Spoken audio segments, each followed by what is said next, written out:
वास्तुशास्त्र मूळ जे आहे ते सेम आहे रेसिडेन्शियल साठी आणि इंडस्ट्रियल, फक्त त्याचं ऍप्लिकेशन्स फार वेगळे आहेत. अग्नी, पृथ्वी, वायू, जल, आकाश ही तत्व बॅलन्स करणं म्हणजेच वास्तुशास्त्र आहे.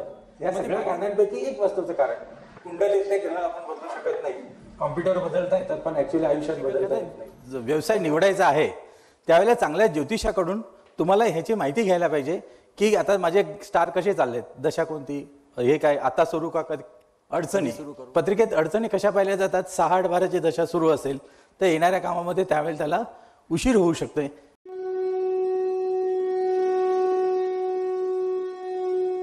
ओके, वास्तुशास्त्र आज आपण जो आपला विषय दिलेला आहे मला मॅडमने, त्याबद्दल आभारी आहे मी. कारण ह्या विषयावरती फारसं बाहेर बोललं जात नाही. इंडस्ट्रियल वास्तू हा कमर्शियल विषय आहे आणि ते बोलायची संधी मिळाली. आम्ही गेल्या महिन्यातच अभिजित प्रतिष्ठानमध्ये कमर्शियल वास्तू म्हणून हा 2 दिवसाचा कार्यक्रम ठेवला होता. म्हणजे कोर्स होता, त्याला देखील चांगला प्रोत्साहन मिळालं. जवळजवळ 12-13 विद्यार्थी होते आणि हा कोर्स आम्ही कंप्लीट केला. तर या विषयामध्ये वास्तुशास्त्राचं बेसिक ज्ञान असणं आवश्यक आहे. नसेल, काही डाऊट असेल तर बेसिक सुरुवातीला हवं असल्यास मी रिपीट करू का? हां, मग नाहीतर मग मुळीच करणार नाही. काय स्लाइड घ्या. वास्तुशास्त्र उद्योजकांसाठी वास्तुशास्त्र म्हणजे वास्तुशास्त्र जर कोणी आपल्याला बोलवलं की मला ह्याच्यामध्ये इंडस्ट्रीसाठी किंवा उद्योजकासाठी मला माहिती पाहिजे आणि वास्तुशास्त्रानुसार गायडन्स पाहिजे, असं जर कोणी विचारलं तर आपण काय उत्तर देणार किंवा कसा विचार करणार? How to think, how to apply. Vastushastra मूळ जे आहे ते सेम आहे रेसिडेन्शियल साठी आणि इंडस्ट्रियल, फक्त त्याचं ऍप्लिकेशन्स फार वेगळे आहेत. जसं आपण घरामध्ये 1000 स्क्वेअर फीट पर्यंत 7 कॅरेटचा एक रत्न वापरतो, घरात कोणताही दोष नसेल तर 9 ग्रहाचे रत्न वापरतो. तसं इंडस्ट्रीमध्ये करता येत नाही कारण खूप मोठा एरिया असतो. कमीत कमी अर्धा एकर किंवा 1 एकर चालतो. त्याला जर तुम्ही रत्नाने अध्याय करायला गेलात तर तो फार कॉस्टली होईल. मग त्यासाठी काय, प्लेसमेंट हा एक पहिला उपाय असतो. नंतर दुसरी जर आवश्यक होती तर मेटल अध्याय, धातू अध्याय, त्याने ते बॅलन्स करायचं. वास्तुशास्त्र म्हणजे काय की बॅलन्सिंग करणं. मग बॅलन्सिंग कशाचं करायचं? ऊर्जेचं करायचं. दिशा, कोणत्या दिशेने ऊर्जा येते ती पाहायची, कोणत्या दिशेकडून येते, मग ती पॉझिटिव्ह आहे की निगेटिव्ह आहे हे आपल्याला जर माहीत झालं तर ती आपल्याला घरात घ्यायची आहे की बाहेर ढकलायची परत, की त्याला अडथळा निर्माण करायचा आहे, म्हणजे वास्तुशास्त्र. तसंच तत्व, 5 कोणती तत्व आहेत, हात वर केले त्यांनी उत्तरं द्यायची नाही. बाकीच्यांना माहिती आहेत का बघूया. 5 तत्व कोणती?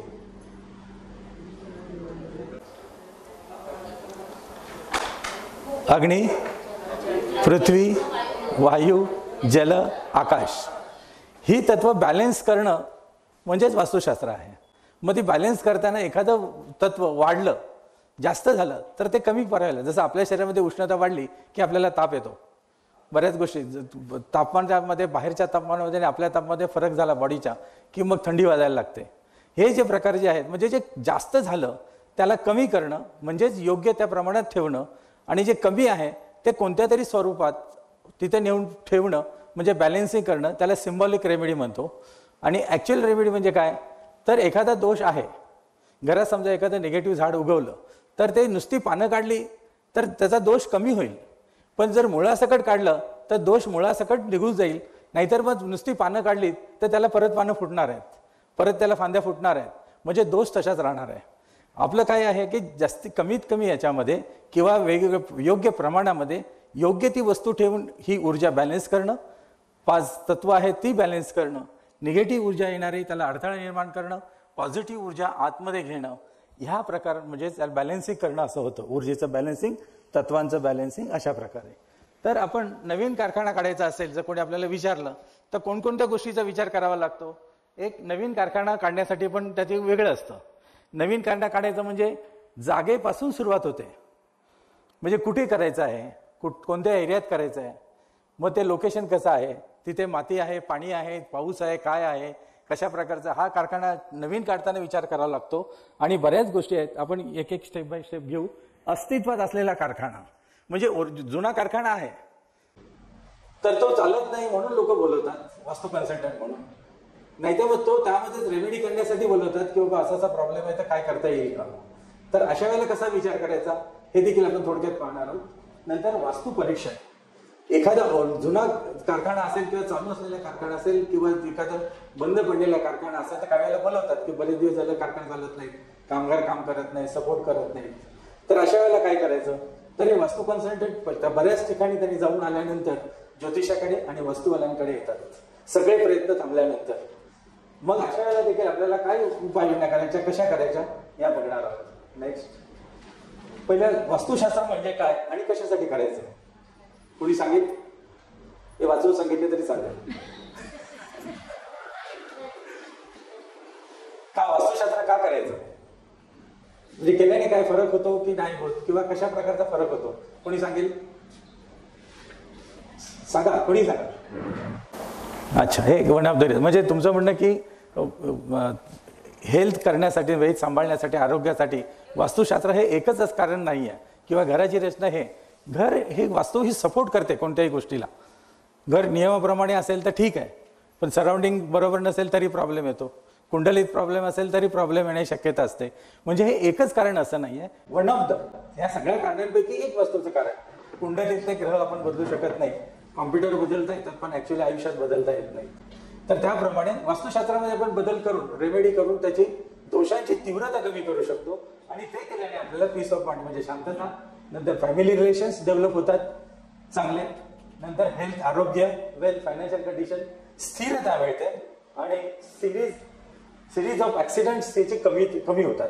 काही वेळेला काही दोष असला, वास्तुशास्त्राप्रमाणे घरामध्ये दोष असतील, साऊथ वेस्ट कट असेल, साऊथ वेस्ट अटॅक असेल, आता या लोकांना साऊथ वेस्ट अटॅक काय हा एक प्रॉब्लेम असेल, तर हे अशा प्रमाणे जर दोष असतील तर ते आपल्याला त्रासदायक करू शकतात. आणि ते होऊ नये म्हणून त्याच्यावर उपाय केले तर आपल्याला रिलीफ मिळू शकतो. म्हणजे जर महिन्याला किंवा 3 महिन्याला ऍक्सिडेंट होतात, ते कदाचित वर्षातून एखाद्या वेळेला होईल, पण तीव्रता कमी होईल त्याची, तेवढ्यासाठी आपण वापरू. आणि प्रगती होण्यासाठी ही पूर्व दिशा वर आहे. इथे कोणतं तत्व आहे? जल, नंतर तिकडे नंतर पृथ्वी, नंतर इथे वायू, आणि हे जल, नंतर मध्ये आकाश. ही तत्व आणि ह्या दिशा तुम्हाला माहिती असल्या पाहिजे. पूर्व दिशेच्या समोरची दिशा ही पश्चिम दिशा असते, उत्तर दिशेच्या समोरची दिशा ही दक्षिण दिशा असते. जर कंपास आपल्याकडे नसेल तर ह्या दिशा ओळखायच्या कशा?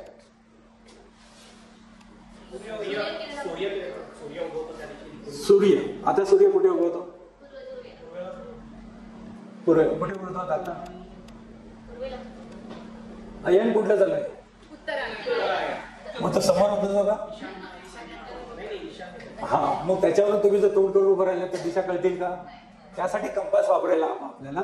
आणि जर सूर्योदयाची दिशा असेल, आपल्याला माहिती असेल मार्च आणि सप्टेंबर मध्ये, जर पूर्व दिशेला घराचा दरवाजा असेल तर, आहे की नाही, नसेल तर पण प्रॉब्लेम होतो. नाही, तसे बरेच लोकांचे दक्षिणेकडे पण आहे, कोणत्याही दिशेने दरवाजा असू शकतो. आणि ह्या दिशा पाहायच्या कशा? घरात उभं राहिल्यानंतर समोर जी दिशा दिसते ती घराची दिशा. घरात उभं राहिलं आणि समोर दरवाजा आहे आणि त्याच्या समोर दिसते ती उत्तर दिशा, तर दरवाजा उत्तरेला. समोर दिसते ती दिशा पूर्व, तर पूर्वेला दरवाजा आहे. अशा प्रकारे जर पूर्वेकडे आपण तोंड करून उभं राहिलं तर डाव्या हाताला दक्षिण दिशा येते, आणि डाव्या हाताला दक्षिण दिशा येते, आणि उजव्या हाताला दक्षिण दिशा येते, आणि उत्तर दिशा येते, आणि पाठीमागे पश्चिम दिशा येते. हे कंपास. आता कोणाकडे कंपास आहे? अजून मोबाईल कंपास हा कॅलिब्रेट करावा लागतो दरवेळेला वापरताना. जर तुम्ही डायरेक्ट खिशातून काढला आणि वापरला तर 5-10 डिग्रीचा फरक पडायची शक्यता असते. म्हणून तो कॅलिबर करणं हे आवश्यक असतं. तर कंपास आपल्याला वापरता आलं पाहिजे. तर हे वापरताना उत्तर दिशा आपल्याला टेंटेटिव्ह माहिती असते, कारण आता तुम्हाला पूर्व दिशा समजली. तर उत्तर दिशेला तोंड करून उभं राहिल्यानंतर कंपासने जो हिरवा जो मार्क असतो किंवा लाल, नॉर्मली आपल्या इंडियामध्ये जे कंपास मिळतं त्याच्यावरती लाल मार्क असतं निडलचं, ते उत्तर दिशा दाखवतं. त्यानंतर मग आपल्याला उत्तरच्या अपोजिट दक्षिण, उत्तर म्हणजे पूर्व, आणि इकडे पश्चिम. तर हे कंपास आपल्याला वापरता आलं पाहिजे. आणि प्रत्येकाने जवळ स्वतःजवळ कमीत कमी 2 ते 3 कंपास ठेवायचं, कारण हे बिघडलेले कंपास कधी ते आपल्याला कळत नाही आणि मग दिशा सगळ्या चुकतात. पुढचं आता वास्तुशास्त्र उद्योजकांसाठी मग थोडक्यात कुठल्या कुठल्या गोष्टीवरती लक्ष द्यायला हवं. तर इथे निश्चय हा पहिला भाग आहे. जर तुम्हाला बिझनेस करायचा आहे की नोकरी करायची आहे की आणखीन कोणाबरोबर पार्टनरशिप करायची आहे हे पहिलं ठरवायला हवं. तर हा बिझनेस करताना किंवा विचार करताना जर आपल्या घरामध्ये कोणता तरी उद्योग चालू असेल वडिलोपार्जित, तर शक्यतो त्याला जर प्रमाण जर आपण सपोर्ट केला तर तो तुमचा बिझनेस त्या दिवसापासून पुढे वाढायला लागेल किंवा तुम्ही तो वाढवू शकता, कारण त्या फील्डमध्ये तुम्हाला गाईड करणारे, बरीच मदत करणारे किंवा ऑलरेडी सेटल झालेला क्लायंट आहे आणि रॉ मटेरियल पुरवणारे पण लोक तयार आहेत. नवीन बिझनेस करायला तुम्ही आपल्या घराचं नाही माझं मी एकटा करेन अशा प्रकारचे काही जास्त हे करायचे नाही. मी माझ्या पायावर उभं राहील करेन, माझ्यात तेवढी धमक आहे. तर तुम्हाला जेवढा वेळ लागेल ते डेव्हलप व्हायला किंवा करायला, किंवा जर तुम्ही जर त्यातला अनुभव नसेल तर वेळ लागेल. त्यापेक्षा घरची जो बिझनेस आहे त्यामध्ये तुम्ही जर पुढाकार घेतलात आणि त्याला मदत केली तर तो बिझनेस पुढे आणखी चांगला डेव्हलप होऊ शकतो आणि तुम्हाला सुरुवातीपासून काम करायची गरज पडत नाही. ऑलरेडी सेटअप तयार असतं. तर ते शक्य असेल तर ते फॉलो केले तर आणखी बरं आहे. त्याचा अभ्यास पण करायला लागतो की कोणता बिझनेस करावा, कोणता बिझनेस सुटेबल आहे. त्यासाठी तुम्हाला मार्केट स्टडी पण करावा लागतो. कोणतं मटेरियल कुठून स्वस्त मिळेल, कुठे पाठवायचं आहे, त्या प्रकारे बघायला पाहिजे. नंतर विजन पाहिजे. आपल्याला नक्की काय करायचं, गोल तरी लक्षात पाहिजे की मला कुठे पोहोचायचं. ते जर नक्की झाल्यानंतर मग शॉर्टेस्ट रूट कोणता आहे ते तुम्हाला शोधावं लागेल. दिल्लीला कसंही जाता येतं, पण तुम्ही जर डायरेक्ट दिल्लीला गेलात तर लवकर पोहोचाल. जर खाली कोकणातून किंवा याच्यातून किंवा कर्नाटक गुजरात याच्यातून आपलं मद्रास त्या साईडवरून जर वर गेला तर वेळ लागेल तुम्हाला. याचा पूर्णपणे स्टडी केला तर तुम्हाला चांगला फायदा होऊ शकतो. प्रोडक्ट कुठलं, ज्योतिष सल्ला हा एक महत्वाचा भाग आहे. तुमच्या पत्रिकेत जर त्या ज्योतिष सल्ला द्यायचा असेल तर चांगल्या ज्योतिषाकडून हा शब्द वाढतो. तर मला कोणता बिझनेस सुटेबल आहे किंवा मी करू शकतो, किंवा मी बिझनेस करू की नोकरी करू, हे देखील ज्योतिष सल्ल्याकडून आपल्याला विचारणा करता येते आणि आपल्याला चांगला त्याचा फायदा होऊ शकतो. जर त्याच्या पत्रिकेमध्ये जर नोकरी करण्याचे योग येत असतील तर ते बिझनेस करण्यामध्ये रिस्क फॅक्टर जास्त आहे. पण काही लोकांना असतं की माझ्या मनगटात धमक आहे, मी करू शकतो, असं विनाकारण ओव्हर कॉन्फिडन्स न करता योग्य ती पद्धत आहे, योग्य ते सल्ला मिळालेला त्याप्रमाणे करा.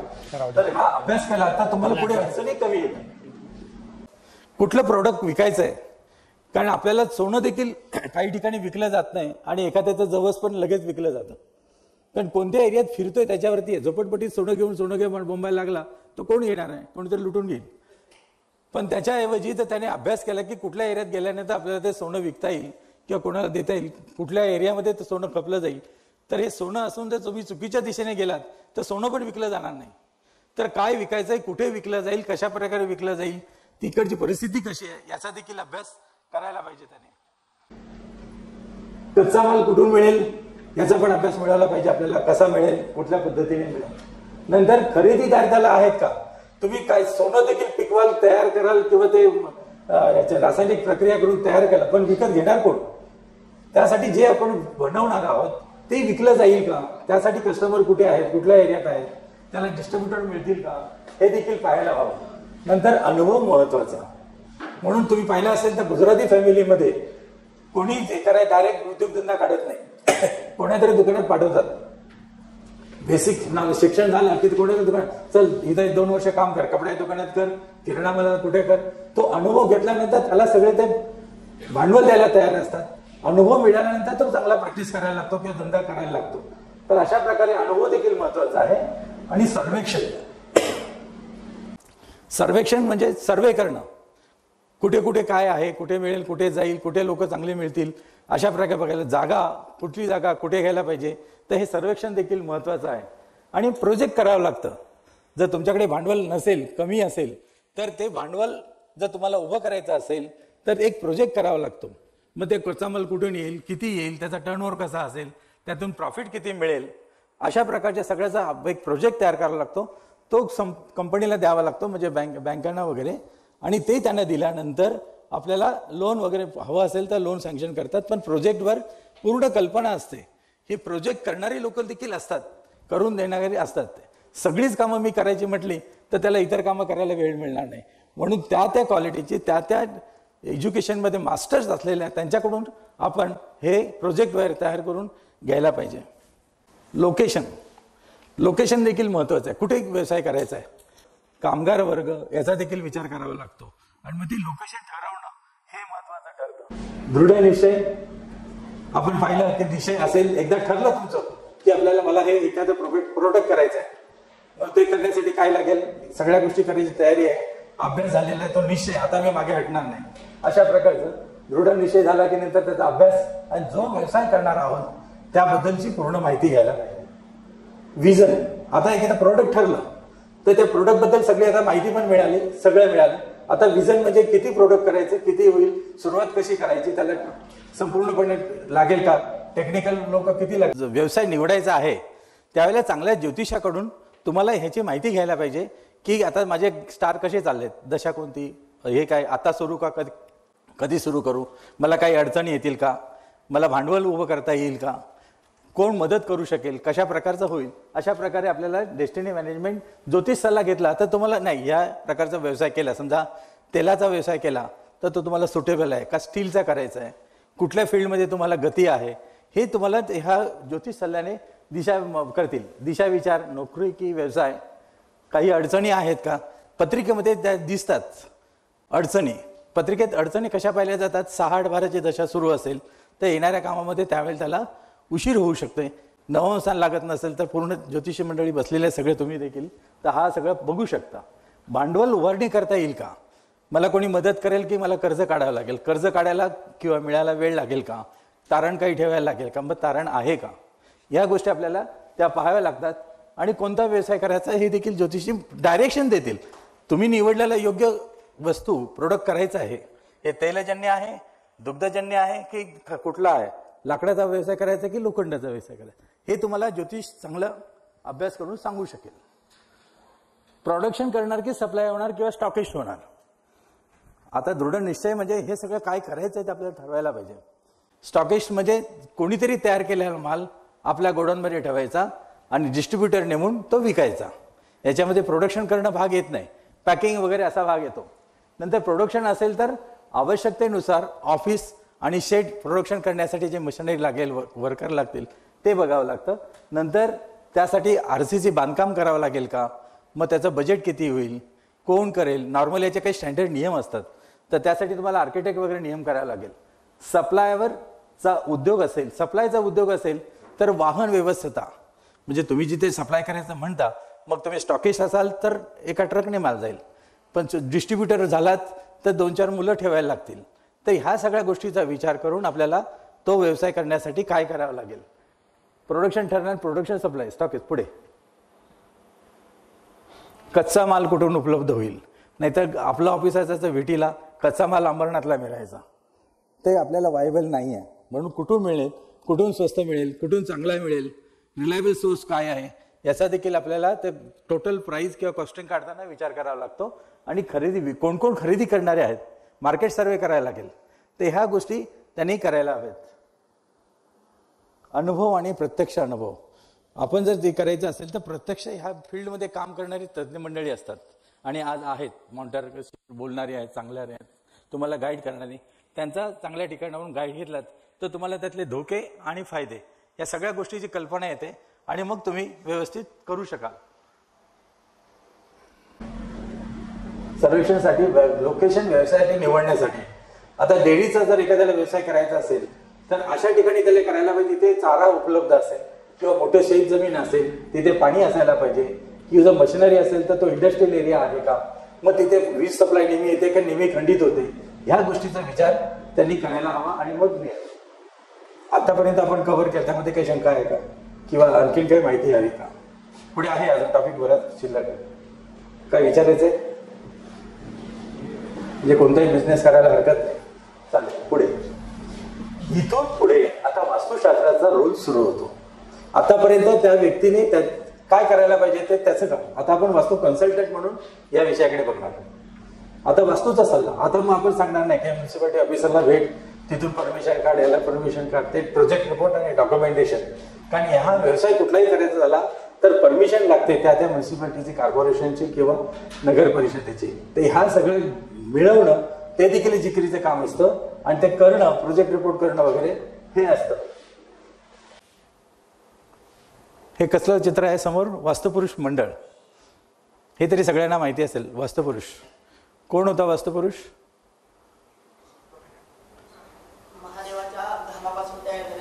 तो.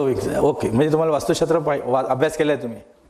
व्हेरी गुड, चांगली गोष्ट आहे. तेवढंच पाहिजे, एवढंच भरपूर झालं. एका शीतावरून भाताची. तर याच्यामध्ये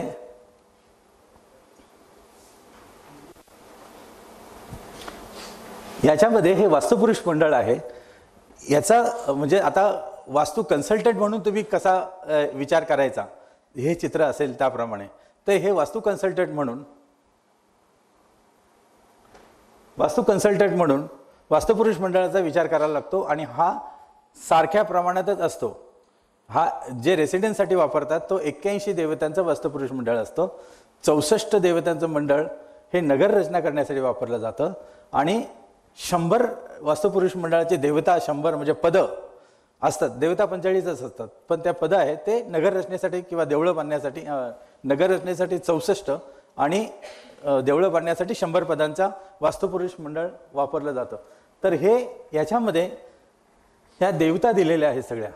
जर एखादा भाग कट झाला तर त्या देवतांचा आपल्याला आशीर्वाद मिळत नाही किंवा त्या देवतांचा उद्रेक झाला तर त्या फ्रिक्वेन्सीचा आपल्याला त्रास होतो. म्हणून घराला किंवा कारखान्याला किंवा कोणत्याही गोष्टीला कोणत्याही प्रकारचा एक्सटेंडेड भाग असू नये किंवा कट भाग असू नये. हा कट भाग झाला आणि इथे वाढीव असेल तर हा एक्सटेंडेड भाग झाला. इथे वाढला ही साऊथ वेस्ट असेल. साऊथ वेस्ट ही निगेटिव्ह दिशा म्हटली जाते, नैऋत्य दिशा. तर नैऋत्य दिशेतील उग्र देवतेचं प्रमाण, त्याचा उद्रेक वाढेल किंवा त्याची फ्रिक्वेन्सी आपल्याला सहन होणार नाही. म्हणून हे वास्तुपुरुष मंडळ जेवढं तुम्ही प्रमाणात घ्याल, एक्झॅक्ट चौकस, चौरस, आयताकृती, जास्तीत जास्त दुप्पट अशा प्रकारचा आकार असेल. बाकी तुम्ही कोणतेही आकार घेतले तर त्यामध्ये वास्तुपुरुष मंडळ कुठेतरी कट होतं, कुठेतरी वाढतं आणि मग त्या देवतांचा आशीर्वाद आपल्याला मिळत नाही. तर ह्या फ्रिक्वेन्सीज आहेत. देवता म्हणजे फ्रिक्वेन्सी. जर हे आपण असं बॅलन्स केलं, जमिनीचा आकार, प्लॉटचा आकार घेतानाच पाहिलं तर त्याचा फायदा होऊ शकेल. वास्तुशास्त्र उद्योजकांसाठी. वास्तुशास्त्र कोणतं? नाही, कुठलाही त्रास झाला. आता समजा हे लिमिटेशन, जरा पुढची दाखवा स्लाइड. इथे एक पद आहे बघा, कोणतंही एक पद हे किती असतं? ह्याचा एरिया आपण काढला, टोटल एरिया त्याच्या 1% असतं. मग ते 1% हे एक एरियापेक्षा जास्त असेल, म्हणजे हे एवढं मोठं असेल तर ते त्रासदायक ठरतं. मग ते वाढलेलं असेल किंवा कमी झालेलं असेल तरी त्याचा म्हणजे त्याला ऍक्टिव्ह दोष किंवा इनऍक्टिव्ह दोष सगळेच रेक्टिफाय करत बसायचे नाही. हे कुठे टोटल एरियाच्या 1% पेक्षा जास्त आहे का? जसं घरात बघतो आपण, वाढलेली बाल्कनी टोटल एरियापेक्षा 1% जास्त आहे का? जास्त असेल तर ते ऍक्टिव्ह आहे, त्याच्यावर रेमेडी करायला पाहिजे. तो एरिया 1% पेक्षा कमी असेल तर त्याच्यावर रेमेडी करायची गरज नाही. मग तो कट असेल किंवा एक्सटेन्शन हे त्याचं लिमिट आहे. वास्तुशास्त्र 2 प्रकारे येतं, एक निवासी वास्तू आणि कमर्शियल वास्तू. व्यवसायिकमध्ये औद्योगिक येतात, हॉस्पिटल्स कार्यालय येतात, नंतर डेअरी वगैरे ह्याचा विचार करतो त्यावेळेला हे म्हणतात. आणि निवासी वास्तू घर, बंगले वगैरे, इकडे राजवाडे येतात मोठे मोठे, इथे देखील त्याप्रमाणे बंगला, चाळ, घर 10 बाय 10चं घर असलं तरी त्याचं वास्तुशास्त्र करता येतं. हे सर्व आपल्या ऋषीमुनींनी दिव्य दृष्टीने बघून हजारो वर्षापूर्वी ठेवलेलं आहे की कशा प्रकारे बांधलं घर तर तुम्हाला त्याचा फायदा होईल, प्रगती होईल असं त्यांनी. आणि नाही झाली प्रगती तर त्याप्रमाणे जर तुम्ही बांधलं नाही घर तर काय त्रास होईल हे त्यांनी म्हटलेलं आहे, पण उपाय सांगितलेले नाहीत. त्यामध्ये उपाय फक्त रत्नाध्याय हे घर क्लिन्झिंग करण्यासाठी सांगितलेलं आहे आणि मेटल अध्याय देखील काही ठिकाणी टाकलेला आहे. पण त्यांनी सांगितलं नाही घरात ताप आला, ऍक्सिडेंट व्हायला लागले की हे तुम्ही करा, असं नाही. पण त्यांनी म्हटलंय घरामध्ये हा दोष असेल, समजा हा साऊथ वेस्ट एक्सटेंडेड आहे तर ऍक्सिडेंट होण्याची शक्यता आहे, हे त्यांनी सांगितलं. अपघात होण्याची शक्यता आहे. पण याच्यावर उपाय काय त्यांनी सांगितलेलं नाही. त्यांचं म्हणणं असं होतं की तुमचं घर हे चौरस आयताकृती प्रमाणात असेल तर तुम्हाला सगळ्या देवतांचा आशीर्वाद मिळेल, तर त्याप्रमाणे घर बांधा. मग तुमचा घराचा दरवाजा कोणत्या दिशेला असावा? कुठल्याही दिशेला दरवाजा चालतो, पण तो पर्टिक्युलर योग्य पदामध्ये असला पाहिजे हे त्यांनी सांगितलेलं आहे. त्या पदात जर असेल तर तुम्हाला त्रास होणार नाही. पण ह्या वास्तुपुरुष मंडळामध्ये कोणत्या पदात दरवाजा आहे हे तुम्हाला कॅल्क्युलेट करून बघता येतं, आणि त्या पदात दरवाजा असलेला त्या पदाचे दोष किंवा फायदे किंवा त्याचं फल हे देखील ऋषीमुनींनी हजारो वर्षापूर्वी लिहून ठेवलेलं आहे. आता मात्र आपण काय करतो की त्याचा जो प्रिन्सिपल्स आहेत ते प्रिन्सिपलचा उपयोग करतो आणि त्याला सायंटिफिक वे दिलेला आहे. अग्नितत्व वाढलं, हे कमी झालं तर काही ठिकाणी वाढलं, तर त्यासाठी काय करायला पाहिजे? सायंटिफिक वे काय? आग लागलेली आहे, त्याला विझवायचं असेल तर काय करावं लागेल? पाणी टाकायला. म्हणजे अग्नितत्व आहे तिथे जलतत्व ठेवलं, सिम्बॉलिक किंवा ॲक्च्युअली, तरी ते काम करण्यासारखं आहे.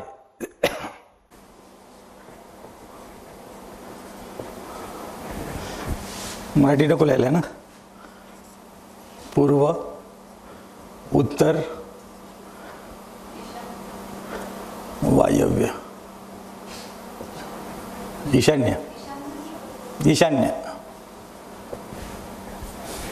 याचा अर्थ काय झाला? कोण सांगेल? जमिनीचा उतार कोणत्या दिशेला असावा? उत्तर, पूर्व, ईशान्येला उतार असावा. आपण हेच इथे दाखवलंय.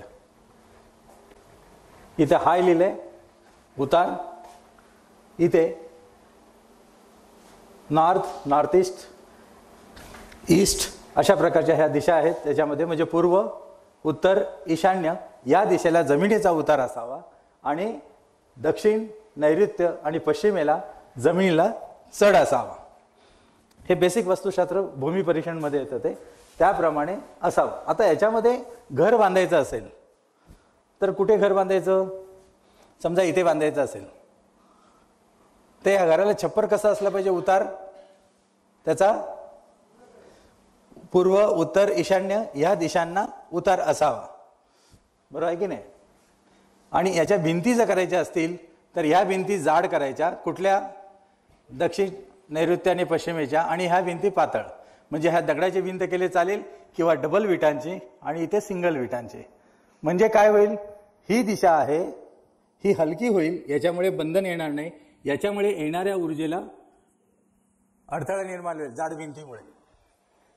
ओके, म्हणजे घर बांधताना जडत्व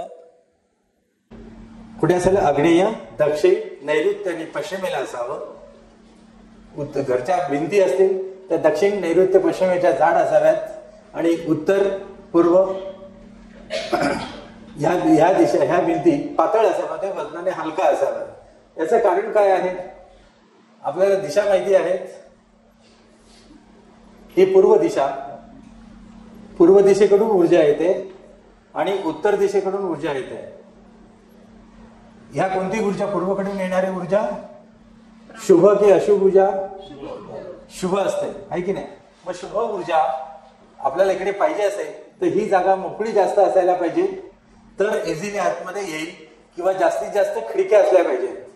तसं उत्तर दिशेची ऊर्जा ही देखील शुभ ऊर्जा, म्हणजेच जैविक ऊर्जा, ही प्राणिक ऊर्जा आणि जैविक ऊर्जा ही मिळेल. आणि इथे देखील खिडक्या कमी असाव्यात, जास्तीत जास्त असाव्यात. त्यामुळे सगळी ऊर्जा आपल्याला ब्रह्मस्थानापर्यंत पोहोचता येईल. ब्रह्मस्थान म्हणजे काय? ब्रह्मस्थान काढताना संपूर्ण प्लॉटचे 9 डिव्हिजन करायचे, आणि जो मधला भाग असतो तो ब्रह्मस्थान. मग तो आकार गोल असला तरी बरोबर येत नाही, मग त्याला रेक्टँगल करायचा किंवा रेक्टँगल करायचं, हे त्याचं ब्रह्मस्थान. परत खूप लांब असेल तरी 3 भाग करायचे, उभे 3 आडवे, हे त्याचं ब्रह्मस्थान. ब्रह्मस्थान का काढायचं? आपल्या पुराण ग्रंथांमध्ये किंवा सगळ्या ग्रंथांमध्ये असं म्हटलंय की ब्रह्मस्थान हे दोष त्यामध्ये असता कामा नये. ब्रह्मस्थान घरासाठी जर आपण ब्रह्मस्थान पाहिलं त्यामध्ये दोष असणं म्हणजे काय? त्यामध्ये पिलर येणं, टॉयलेट येणं, तिथे खड्डा असणं, असं होतं. आणि जर इंडस्ट्रीसाठी आपण बघायला जाऊ त्यावेळेला जमिनीचा ब्रह्मस्थानामध्ये म्हणजे ह्या पूर्ण एरियामधून मधल्या भागामध्ये कुठेही पाण्याची विहीर किंवा एखादा प्रवाह जाता कामा नये किंवा स्लोप देखील अशा प्रकारे असता कामा नये किंवा पावसाळ्यात पाणी साठता कामा नये. हे आपल्याला बघायला पाहिजे. इथे वास्तुशास्त्र काम करतं साईट सिलेक्शनच्या वेळेला. तर आता हे आपण पाहिलं तर घराचा उतार कसा असायला पाहिजे, छपराचा पूर्व उत्तर ईशान्येला, जडत्व. याला कंपाऊंड घालायचं असेल तर इथे आता मला घर बांधायचं आहे, तर आपली तत्व कुठली आहेत? अग्नी, पृथ्वी, वायू, जल. ही पूर्व असेल, ही पश्चिम असेल, तर इथे पृथ्वी तत्व आहे. तर शक्यतो प्रयत्न करायचा पृथ्वी तत्वामध्ये संपूर्णपणे इमारत उभी करायची. पूर्वेकडून येणारी ऊर्जा हे मार्जिन जास्त ठेवायचं, आणि हे असेल तर हे मार्जिन जास्त उत्तर दिशेकडून. हे कंपनीला देखील अशाच प्रकारे जर कंपाऊंड एरिया फिक्स झाला की त्यामध्ये बाहेरच्या एरियामध्ये कन्स्ट्रक्शन कुठे करावं, तर अशा प्रकारे. आणि इथे हे मार्जिन याला म्हणतो आपण मार्जिन. हे मार्जिन हे जर इथे एक्स असेल तर इथे 2x पाहिजे, म्हणजे ह्याच्यापेक्षा डबल. म्हणजे दक्षिणेकडचं मार्जिन कमी पाहिजे आणि उत्तरेकडचं जास्त पाहिजे, पश्चिमेकडचं कमी पाहिजे आणि पूर्वेकडचं 2s. अशा प्रकारे आपण केलं तर सगळे संपूर्णपणे हा ऊर्जेचा प्रवाह आहे आपल्या घरापर्यंत, पॉझिटिव्ह ऊर्जेचा प्रवाह जास्त येईल. आणि आपल्याला सगळ्या प्रकारचं हेच प्रिन्सिपल आपण फॅक्टरीची जागा निवडल्यानंतर बिल्डिंग कुठे बांधायची अशा प्रकारे विचार करायचा, मॅक्झिमम प्रयत्न करायचा की त्याला कसं येईल. पण याच्यामध्ये फॅक्टरीमध्ये हा विचार करायचा असेल त्यावेळेला फॅक्टरीचे नियम आपल्याला माहिती असले पाहिजेत. आता इथे कंपाऊंड बांधायचं असेल त्यावेळेला फॅक्टरीला कंपाऊंड बांधताना किंवा बंगल्याला कंपाऊंड बांधताना ही पूर्व, पश्चिम, उत्तर, दक्षिण. तर इकडे उत्तरेला बारीक भिंत, इथे जाड भिंत, पश्चिमेला जाड भिंत असं केलं तर निगेटिव्ह ऊर्जा इथल्या इथे थांबेल, दक्षिणेकडची निगेटिव्ह ऊर्जा इथल्या थांबेल आणि पूर्व आणि पश्चिमेची पॉझिटिव्ह ऊर्जा आत यायला आपल्याला मिळेल. तर मग याचाच अर्थ झाला ते तिथे दाखवले हे कमी, हे डबल 2x आणि 1x हे मार्जिनचा प्रकार इथे दाखवलेला आहे. कंपाऊंड बांधलं तर तुम्हाला अशा प्रकारे कंपाऊंड हेवी आणि हायटेड असं आणि मार्जिन कमी. इकडे कंपाऊंड तारेचं केले तरी चालेल, कुठे उत्तर ईशान्य पूर्वेला मार्जिन जास्त चालेल आणि याची उंची देखील कमी किंवा याच्याप्रमाणे. आणि मग काय होतं, हे घर बांधायला घेतलं तर जास्तीत जास्त विंडो ह्या उत्तर, पूर्व, ईशान्येला असाव्यात आणि कमीत कमी विंडो दक्षिण, नैऋत्य, पश्चिमेला असाव्यात. हे झालं वास्तूचे प्रिन्सिपल. हेच आपण इंडस्ट्रियल एरियामध्ये इम्प्लिमेंट करूया. वास्तुशास्त्राचे मूलतत्वे ऊर्जा, प्रकाश, लहरी, पंचमहाभूते. वास्तू निवासी अनिवासी दोन्हीकडे याचा विचार केला जातो. परीक्षण व उपाय सारखेच, परंतु त्या उपायांची अंमलबजावणीचं प्रमाण वेगळं असतं. नेक्स्ट, उद्योग करण्यासाठी जागा घेताना अगोदर विचार करणे गरजेचे असतं. तर जागा कशासाठी घेतो हे आपल्याला विचार करायला पाहिजे. तर जागा घेताना समजा एक जागा घ्यायचं ठरलं तर आपल्याला जुन्या मालकाने व्यवसाय का बदलला, एखादा जुनी फॅक्टरी असेल तर तो आता विकतोय कशासाठी हे विचारलं पाहिजे. म्हणजे हिस्ट्री, त्याच्या पाठीमागची हिस्ट्री आपल्याला विचारली पाहिजे की याच्या पाठीमागे तो का विकतोय. दिवाळखोरी निघाली का, कर्जबाजारी झाला का, नंतर तिथे वर्कर त्रास देतात की आजूबाजूचे गुंड त्रास देतात की काय करतात, त्याची संपूर्ण हिस्ट्री. किंवा तिथे बरेच ऍक्सिडेंट झालेत का, ऍक्सिडेंट झालेली म्हणजे ती जागा दूषित आहे हे मांडलं पाहिजे. आणि मग त्यापर्यंत त्या जागेचा पूर्व इतिहास बघितला पाहिजे. इव्हन घर घेताना देखील आपल्याला पाहावं लागतो पूर्वी त्या बिल्डिंगच्या जागेवरती काय होतं, स्मशान होतं, तळं होतं की काय होतं. या सगळ्या गोष्टी त्या खोलीमध्ये राहणाऱ्या व्यक्तीमध्ये कोणी सुसाईड केलंय का, सतत आजार पण आहे का, तो घर का विकतोय. 1 BHK 2 BHK जात असेल तर ठीक आहे, पण हा 1 BHK परत दुसऱ्या एरियात जातोय तिथे पण 1 BHK घेतोय. म्हणजे नक्की प्रॉब्लेम काय आहे. तर काय वेळेला ही लोक सांगत नाही, पण तुम्हाला ह्या गोष्टी जो मध्यस्थ असतो तो नेहमी तुम्हाला खऱ्या गोष्टी सांगत नाही. तर ह्या तुम्हाला सगळ्या गोष्टी आपल्या स्किलने ते कराव्या लागतात. तर जागेचा पूर्व इतिहास काय होता हे देखील जागून घ्या.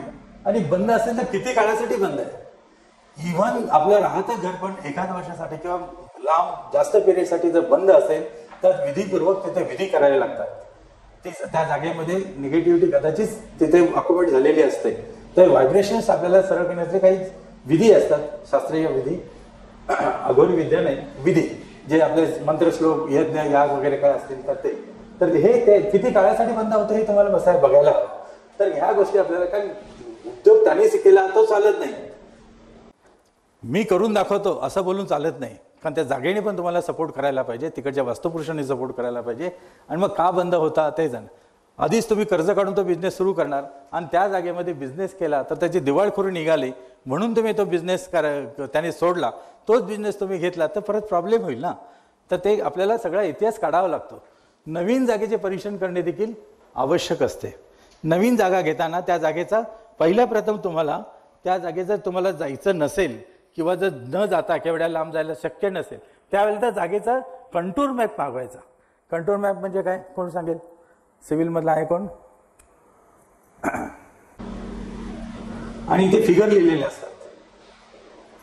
त्याचा जर प्लॅन पाहिला तर असा येतो सेक्शन व्ह्यू, असं सेक्शन घेतलं तर. आणि मग याच्यावरती ठराविक उंचीवरती ह्याचे रिडिंग घेतले जातात आणि हे रिडिंग किती लिहिलेले असतात. जर हा खड्डा असेल तर इथे 50 असेल तर इथे 100, इथे 200. याचा अर्थ मध्ये खड्डा आणि दोन्ही बाजूला उंच आहे. तर कंटूर मॅप आणल्यानंतर तुम्हाला जागेवर न जाता त्याचा अंदाज घेता येईल की टेबल लाईन आहे की चढ उतार जास्त आहेत आणि तिथे किती काम करावं लागेल त्याचा अंदाज घेता येतो. पण कोणतंही discussion table across the table करू नका, कारण त्यांनी दिलेली माहिती ही अपूर्ण असू शकते. ती त्या जागेत काय आहे, तलाव कुठे आहे, स्मशान कुठे आहे, इतर गोष्टी कुठे आहेत, बोरिंग कुठे आहे का, त्यात झाडी कोणती कोणती आहेत, ही सगळी माहिती तुम्हाला घ्यायला पाहिजे. त्यासाठी व्यवसायाने नवीन जागा पाहत असेल तर जुन्या जागेतील दोष पाहावे. समजा एक कंपनी चालत नाही म्हणून मी दुसरी कंपनी घ्यायला गेलो. जुन्या जागेमध्ये ब्रह्मस्थानामध्ये दोष आहे म्हणजे तलाव आहे. नवीन जागेमध्ये जर तलाव असेल ब्रह्मस्थानामध्ये तर अशी जागा सजेस्ट करू नये, कारण एकदा एका जागेमधला दोष ब्रह्मस्थानातला होता, तो दोष तिथे रिपीट झाला. मग कोणताही असो, साऊथ वेस्ट कट असो, नॉर्थ वेस्ट कट असो, अग्नेय वाढलेले असो, तो दोष जर दुसऱ्या जागेत पण रिपीट झाला तर तो फटका लवकर मारतो. तर अशा प्रकारचे जुन्या जागेतील दोष आणि नवीन जागेमध्ये तेच दोष असले तर जागा घेतल्याबरोबर म्हणजे सही केल्याबरोबर अग्रीमेंटची काही वेळेला रिझल्ट पाहायला मिळालेले आहे. तर अशा वेळेला तुम्ही चौकशी करायला लागेल. एखाद्या क्लायंट आला तुमच्याकडे नवीन व्यवसाय करायचा आहे, या जागेत मी सध्या राहतो, म्हणजे जागा आहे पण ती आता चांगली चालत नाही म्हणून दुसरी घेतो. तर दुसरी जागा घेताना पहिल्या जागेचा पहिला अभ्यास करा. आणखी डीप मध्ये करायचं असेल किंवा शास्त्रोक्त पद्धतीने तुम्हाला अभ्यास करायचा असेल तर त्याच्या प्रॉपर्टीज किती आहेत त्या बघा. एका प्रॉपर्टीमुळे बिझनेस बंद पडला असं होत नाही. त्याच्या कुठल्या तरी अशी प्रॉपर्टी त्यांनी खरेदी केली असेल किंवा विकली असेल, चांगले रिझल्ट देणारी प्रॉपर्टी विकली असेल तर त्याचा इफेक्ट त्याला मिळू शकतो, कारण त्या चांगल्या प्रॉपर्टीचाच त्याला रिझल्ट मिळत होता. तशा प्रकारे धना केला. पण एक नवीन प्रॉपर्टी त्या घ्यायला चाललेला आहे आणि जुन्या प्रॉपर्टीतला दोष आपण तसाच ठेवला आणि मग त्याचा त्रास डबल वाढायला लागला की लगेच फटके द्यायला सुरुवात करेल. तर अशा प्रकारचे जुने दोष नवीन प्लॉटमध्ये रिपीट होता कामा नये. आणि हे प्रिन्सिपल घर घेताना आपल्या जुन्या घरातील दोष ते देखील पाहावेत, ते तिथे रिपीट होता कामा नये. म्हणजे जर जुन्या घरात अग्नेयला टॉयलेट बाथरूम असेल तर ते नवीन जागेमध्ये असता कामा नये. तो दोष रिपीट होता कामा नये. रिपीट झाला तर त्याचे फटके लवकर खायला मिळतील. आता हे सिलेक्शन करताना कोणकोणत्या गोष्टीचा विचार कसा करायचा? शक्यतो इंडस्ट्रियल एरियामध्ये जर तुम्हाला म्हणजे मॅन्युफॅक्चरिंग करायचं असेल तर त्यासाठी लागणारी मशिनरी वगैरे हे, आणि त्यासाठी इंडस्ट्रियल एरिया जर ते अप्रूव्ह असेल तर तुम्हाला इतर काही लागत नाही, कारण त्या अप्रूव्ह जागेचंच त्या जागेच्या परमिशन्स वगैरे काढलेले असतात, जागा निवडलेली असते, सगळे व्यवसाय तिथे त्याच प्रकारचे चालतात. त्यामुळे एवढं बाकीचं टेन्शन येत नाही की जागा कोणाची काय कोणाचे. हे पाहिलं की तिथे इतर टेक्निकल बाबी कमी होतात. मग ती जागा बघता, समजा एखाद्या जागा बघितली तुम्ही, उद्योग ठरला, सगळं ठरलं, आता हे सगळे थंब रूल येतात त्याच्यामध्ये. कंपाऊंडच्या आतील रचना, हे कंपाऊंड, हे कंपाऊंड झालं. आता याचा आकार कसा आहे? एकदा उद्योग ठरला, सगळं ठरलं, म्हणजे कुठून मटेरियल आणायचं, काय आणायचं ते झालं. म्युन्सिपाल्टीचे परमिशन त्या झाल्या. म्युन्सिपाल्टीचे नियम किंवा ह्या इंडस्ट्रीची बांधताना जे आर्किटेक्ट हवा असतो त्या आर्किटेक्टला हे नियम सगळे माहिती असतात आणि हे नियम दर 5 वर्षांनी किंवा ह्याच्याप्रमाणे बदलत असतात. बरेच नियम असतात ते त्याच्याकडून माहिती करून घ्यायची. पण तुम्हाला जर अधिक ज्ञान हवं असेल तर ठराविक पॉईंट्स, म्हणजे कंपाऊंडच्या आजूबाजूने जागा किती ठेवायची, कंपाऊंडच्या आतमध्ये जागा नेहमी एक गाडी जाईल,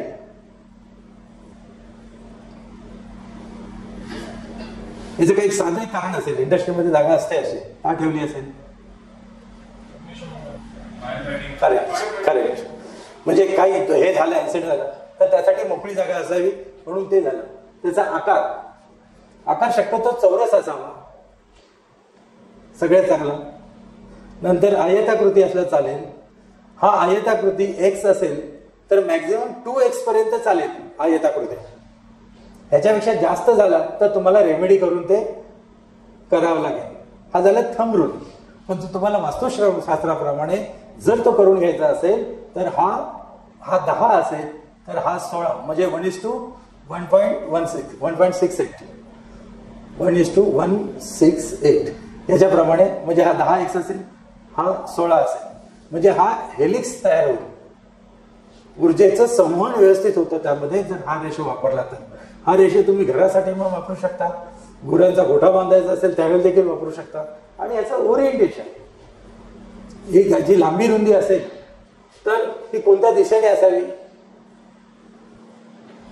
ही पूर्व आहे, पश्चिम, उत्तर, दक्षिण. ही चांगली, ही चांगली, दक्षिण, पूर्व, पश्चिम, उत्तर. तर हे देखील आपल्याला पाहायला हवं. योगशास्त्रामध्ये अशा कन्स्ट्रक्शनला चंद्रविधी म्हटलेलं आहे आणि अशा कन्स्ट्रक्शनला सूर्यविधी म्हटलेलं आहे. मग हे प्लॉट घेताना जर तुम्ही विचार केला तर मॅक्झिमम तुम्ही कव्हर करता पोर्शन. म्हणजे काय होईल, इथे तुम्हाला त्रास होणार नाही याचा, सूर्याच्या उन्हाच्या तडाख्याचा. इथे कमी फेसिंग करेल ना तर कमी त्रास होईल. हे चंद्रविधी, ज्यांनी वास्तू केले त्यांना माहिती असेल. सूर्यविधी. तर हे आकार ठरवताना आपल्याला हा विचार करायला पाहिजे. उतार कोणत्या दिशेला असावा? मगाशी पाहिलं आपण, उतार उत्तर, ईशान्य, पूर्वेला असावा. म्हणजे चढ कुठे असावा? दक्षिण, नैऋत्य, पश्चिमेला असावा. असं का म्हटलं त्याने? कारण का उत्तर, नैऋत्य, उत्तर, ईशान्य, पूर्वेला जर असेल तर पॉझिटिव्ह ऊर्जा तुम्हाला जास्त मिळेल आणि निगेटिव्ह ऊर्जा दक्षिण, नैऋत्य, पश्चिमेची त्या उंच असल्यामुळे ती ब्लॉक होईल. तिथे पाण्याचे प्रवाह, त्या प्लॉटमध्ये पाण्याचे प्रवाह आहेत का ते पाहायला पाहिजे.